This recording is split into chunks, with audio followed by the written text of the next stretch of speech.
আপনারা কেমন আছেন? আজকে আমরা ইলাস্ট্রেটরের চতুর্থ পর্বে শিখব যে বিজনেস কার্ড তৈরি করতে কি কি দরকার হয়, কিভাবে মেজারমেন্ট নিতে হয়, কিভাবে সেফ জোন রাখতে হয় এবং টেক্সটের অ্যালাইনমেন্ট, কালার করা এবং এই টুলসগুলি আজকে আমরা শিখব। তো চলুন ইলাস্ট্রেটরে আজকে আমাদের লিসেন আমরা শিখি।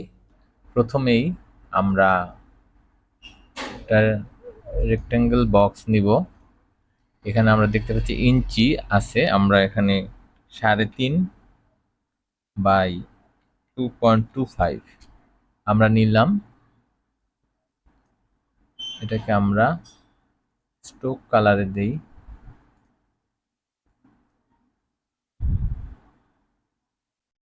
ওকে, আমরা স্টোক কালার দিলাম।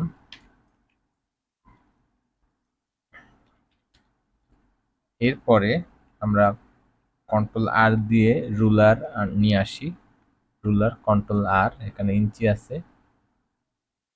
তো আমরা এরপরে যেহেতু প্রিন্টিং এর বিষয় রয়েছে, এর জন্য আমরা অবশ্যই মার্জিন রাখবো যাতে প্রেসে গেলে কাটা না পড়ে। এর জন্য আমরা অফসেট পাতে গিয়ে, অবজেক্টে গিয়ে পাথ, তারপরে অফসেট পাথ, এখানে গিয়ে আমরা -1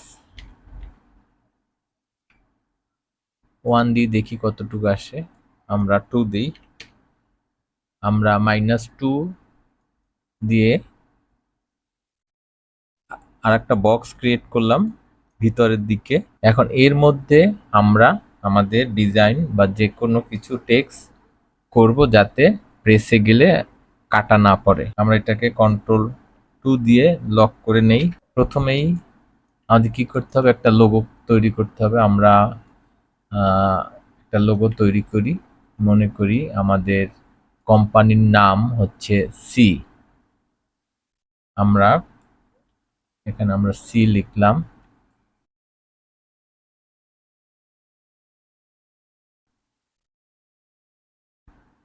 আমরা এটাকে কালার করে দেই।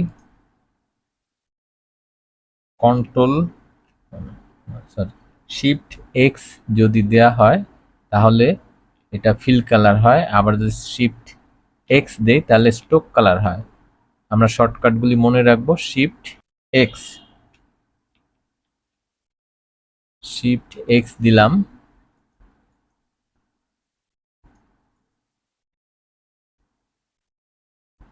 এবং আমাদের আরো মনে রাখতে হবে যে আমরা যেহেতু প্রিন্টিং এ কাজ করব সেহেতু আমাদের অবশ্যই সিএমওইতে রাখতে হবে।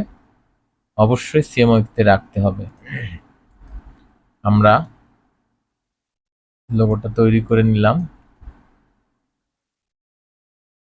এটাকে আমরা ক্রিয়েট আউটলাইন করি।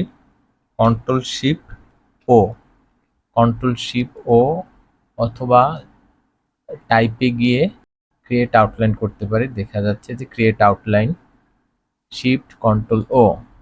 ঠিক আছে, আমরা এখানে দেখতে পাচ্ছি যে আমরা একটা লোগো ক্রিয়েট করেছি। এরপরে কি থাকবে, আমাদের নাম থাকবে,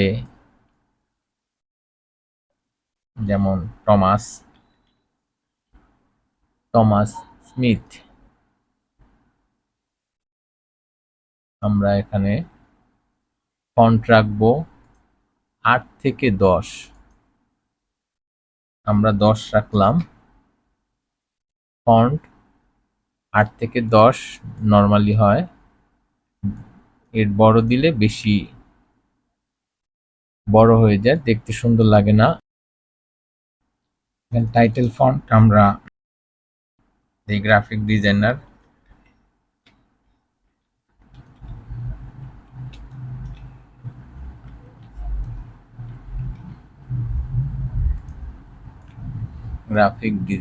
আমরা এরপরে লিখব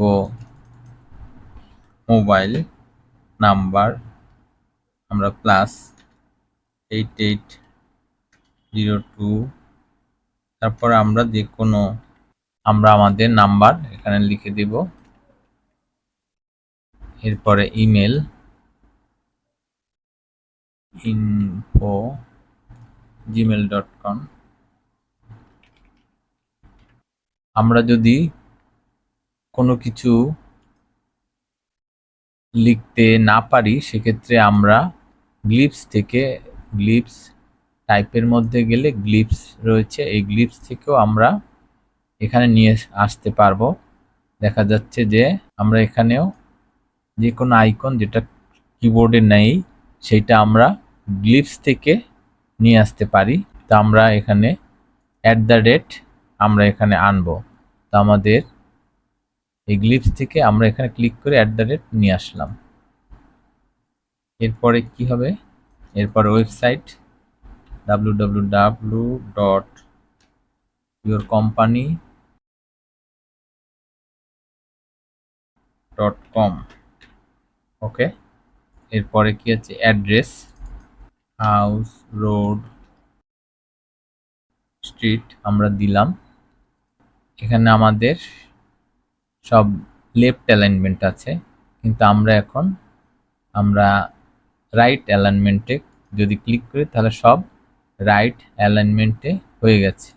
এরপরে আমরা আবার দেখা যাচ্ছে যদি কখনো অ্যালাইনে না থাকে সেক্ষেত্রে আমরা এখানে দেখা যাচ্ছে রাইট অ্যালাইনে যদি ক্লিক করি, হরাইজন্টাল অ্যালাইনড রাইট, তাহলে সব রাইট অ্যালাইনমেন্টে চলে আসছে।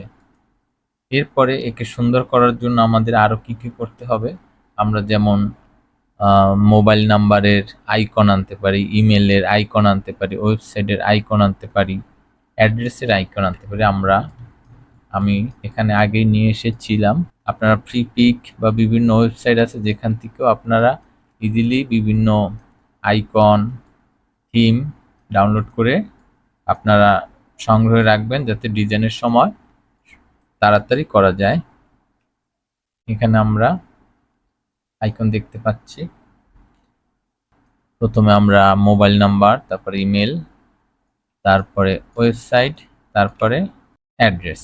তা আমরা দেখতে পাচ্ছি যে এখানেও আমাদের কোনোটার অ্যালাইন ঠিক নাই, এখানে গ্যাপ বেশি, এখানে গ্যাপ কম। এখানেও আমরা অ্যালাইনমেন্টে এখানে দেখতে পাচ্ছি যে ভার্টিক্যাল ডিস্ট্রিবিউট সেন্টার, এখানে যদি আমরা ক্লিক করি তাহলে প্রত্যেকটার গ্যাপ সমানে হয়। এইভাবে আমরা এই আইকনগুলিও সমান ডিস্ট্রিবিউট করে দিলাম। ওকে, এরপরে আমরা যদি চাই যে এখানে আমাদের একটা কার্ডে একটা ডিজাইন দরকার আছে, আমরা যদি ডিজাইন দেই তাহলে কি হবে, আমরা একটা ডিজাইন দেব। এখানে আমরা লোগোরই প্যাটার্ন আমরা একটা এখানে দিয়ে দেই। ওকে, দেখা যাচ্ছে আমরা এটাকে অ্যাশ কালার করে দিতে পারি যাতে আমাদের মেইন লোগো যেন ঠিক থাকে এবং বাকিটা যেন হাইলাইট না হয়।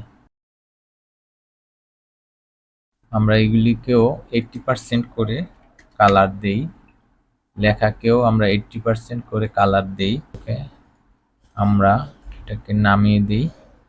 আমরা আমাদের ক্রিয়েটিভিটি ইউজ করে আমরা বিভিন্নভাবে আমাদের এই ডিজাইনকে অ্যালাইনমেন্ট করতে পারি।